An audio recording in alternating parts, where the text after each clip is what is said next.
Jordan Love, Micah Parsons, and the Green Bay Packers host Ja'Marr Chase, Jake Browning, and the Cincinnati Bengals at home at Lambeau Field. Now, let's start with the Bengals because as of the recording of this video, it is Monday, my time, and Jake Browning is still the starting quarterback for the Cincinnati Bengals, and we got to make a preview video surrounding what this matchup will look like. Well, this is a quarterback that has mightily struggled. There have been three very competitive games against the Minnesota Vikings, the Denver Broncos, and the Detroit Lions. Their offense has been inept. Browning has turned the football over a ton. The explosive plays have not been there except for a couple.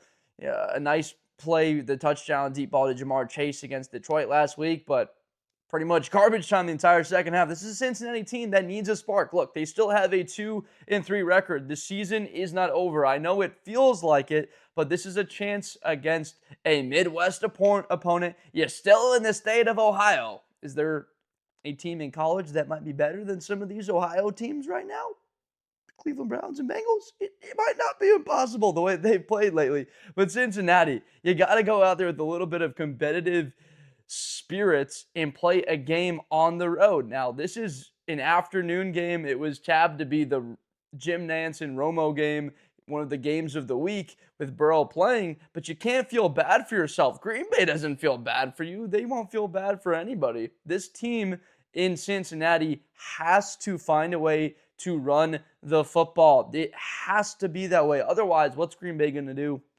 They know it's going to be 2nd and 9, 1-yard gain, and then they can just unleash the dogs. Let the dogs out. Micah Parsons, Rashawn Gary, Lucas Van Ness, who is taking that leap. It hasn't been as important for Lucas Van Ness to be as productive. Why?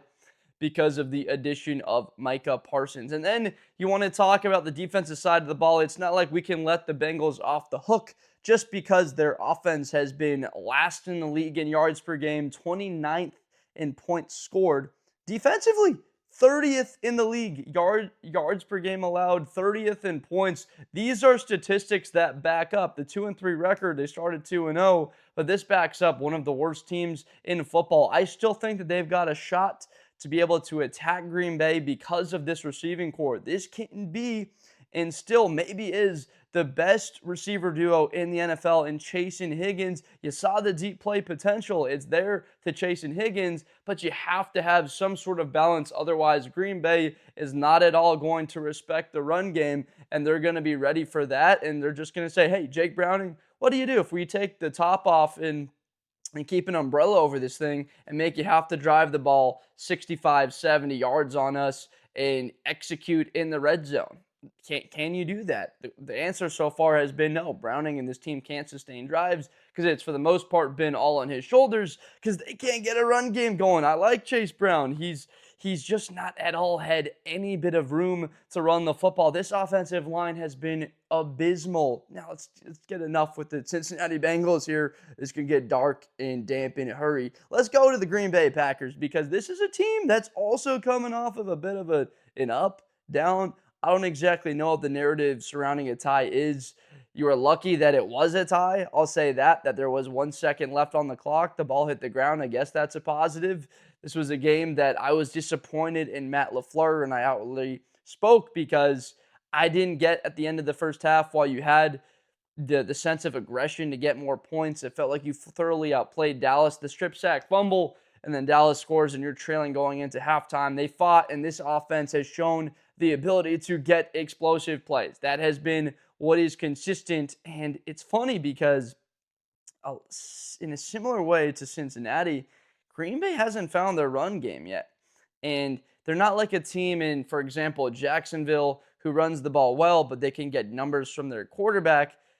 Jordan Love is mobile. He can get first downs a game, but that's not at all where you're going to be expecting the yards to come consistently as an offense like maybe the Jets can with Fields or the Cardinals and Kyler Murray, Lamar Jackson, obviously, Jaden Daniels. There's mobile quarterbacks, and then there's guys that are able to pick up a couple first downs and use their athleticism to pick it up. Josh Jacobs on the season, do you know his yards per carry?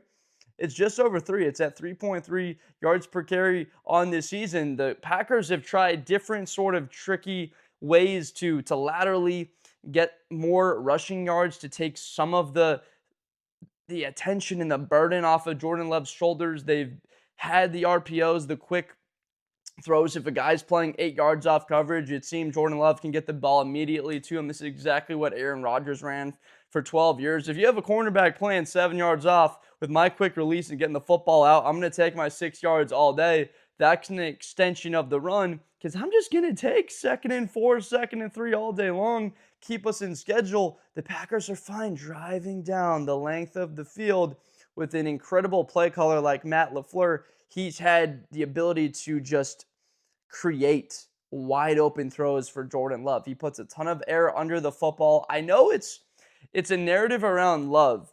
It's not a narrative, it's a fact. People say that he puts too much air on the ball. He throws ducks. Do you guys know how you're supposed to throw a deep ball? Well, it's not supposed to be overthrown. You need to give your wide receiver a chance to catch it. The last thing you want to do is miss the throw. That's a lot of the part why Jordan Love can sling the football down the field with mustard on it. I've looked at him warm up at a Bears-Packer game right in front of me. The man's got a very live and talented arm. The way he throws it is putting air under the ball, so he has a less likely chance of missing the throws. I got to say that right here.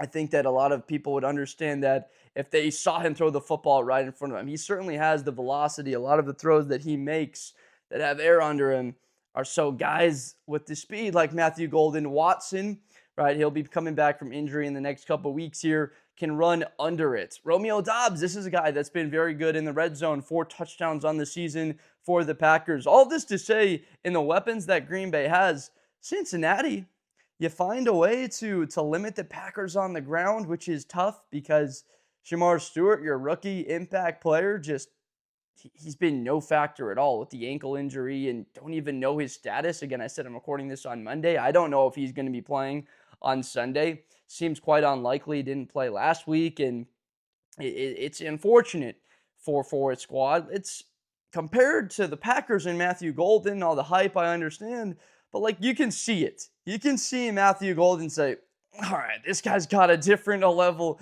of ability against Cincinnati. I'm kind of thinking that he might have one of those days. It's like on the back of Packers' minds, you're like, okay, it's fine, but we're waiting for that deep 65-yard bomb, runs under it, perfect ball from Jordan Love with the right amount of air under that thing to run under it and score a touchdown. He's only had, 130 yards or so on the season, hasn't gotten into the box, the end zone. Got to get into the box, score some touchdowns here. It's been a lot of Tucker Kraft, Romeo Doubs on this offense, a whole bunch of other players that catch the football. That's what's impressive is how they spread the ball around, and they have versatility and depth at the wide receiver position. If 1 or 2 guys go down, they have an impact. Now, I mentioned the struggles in the run game. They are going to get a little bit of help. We've got Zach Tom, their starting right tackle, and their left guard, Aaron Banks. They were at practice on Monday. They look like they will be good to go on Sunday. Now, this is huge because why? The bye week allows you to get healthy. It came at a decent time because I think the Packers are about to turn a corner and look a lot like themselves under Matt LaFleur. A run-oriented team built on play action, built on high completion percentage, the ability to not put the ball in harm's way, find open wide receivers, giving your quarterback easy completions. That's what this offense is centered around. I do think getting that offense back, they'll find the groove, a perfect chance to do that against a Cincinnati team that is, putting it bluntly, a horrid defense. The Packers are 14th in the league in yards per game. A lot of that has to do with some of the skew that they haven't had the production running the football, but they are 9th. They do score when it matters. They're scoring 26 points a game. This offense marches down, and they have been efficient with their drives and made the most of what the yards have been. Gotta get the run game. That's the key for the Packers here, and why I would have them a little bit higher in the sense of like a power ranking and what they are, but have been concerned with the run game. You do believe that will change with a bit of health. Now for Cincinnati, I got to talk a little bit about this game and how I think it's going to go. We talked about different players and broken down a couple of different spots here, situations that guys will be dealing with, but they're going up against a team that's 4th in yards per game on defense. They're 11th in points, opportunistic. They get after the quarterback. They've got an array of weapons. have to deal with Micah and Gary.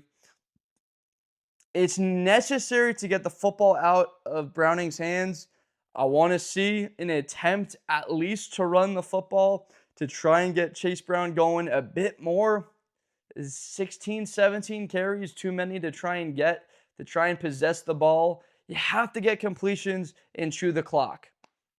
I don't know who watches the Michigan Wolverines play in college, but they do it. It's tale as old as time with Michigan. They're like, all right, we are going to shorten the football game. We're playing against a team where the talent might be a little bit nerve-wracking for us here. Like Cincinnati, this is against a better team than you right now with their limitations at quarterback. And as a defense that struggled, limit the opportunities the other team has to possess the football, extend drives, run it, snapping the ball under 10 seconds from the first possession of the game. I'm serious. Limit the amount of times that Jordan Love touches the football, and you might just find yourself trailing 23-16 in the fourth quarter, which is where you want to be in a one-score game on the road, not getting blown out. Because at this point, Bengal fans just want to see a competitive game, be entertained. They look forward all week for Sunday, and then it's over in the first quarter. That's not fun for anybody, except for, I guess, the teams playing them.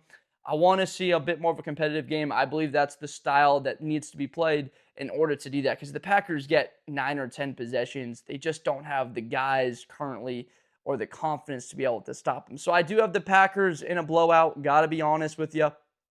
I've got Green Bay winning this in a major way. 37-24. They win it by 13 points. The line is 14.5. I do think that's a little bit much. I think that Cincinnati can score a bit more. I saw a couple of the bursts with the passing attack, and Browning's certainly been taking the shots. Can they get that going a bit more on Sunday against Green Bay? But 37-24. Let me know down below whether you agree. Blitz Up Blender, I make NFL and college content every single day.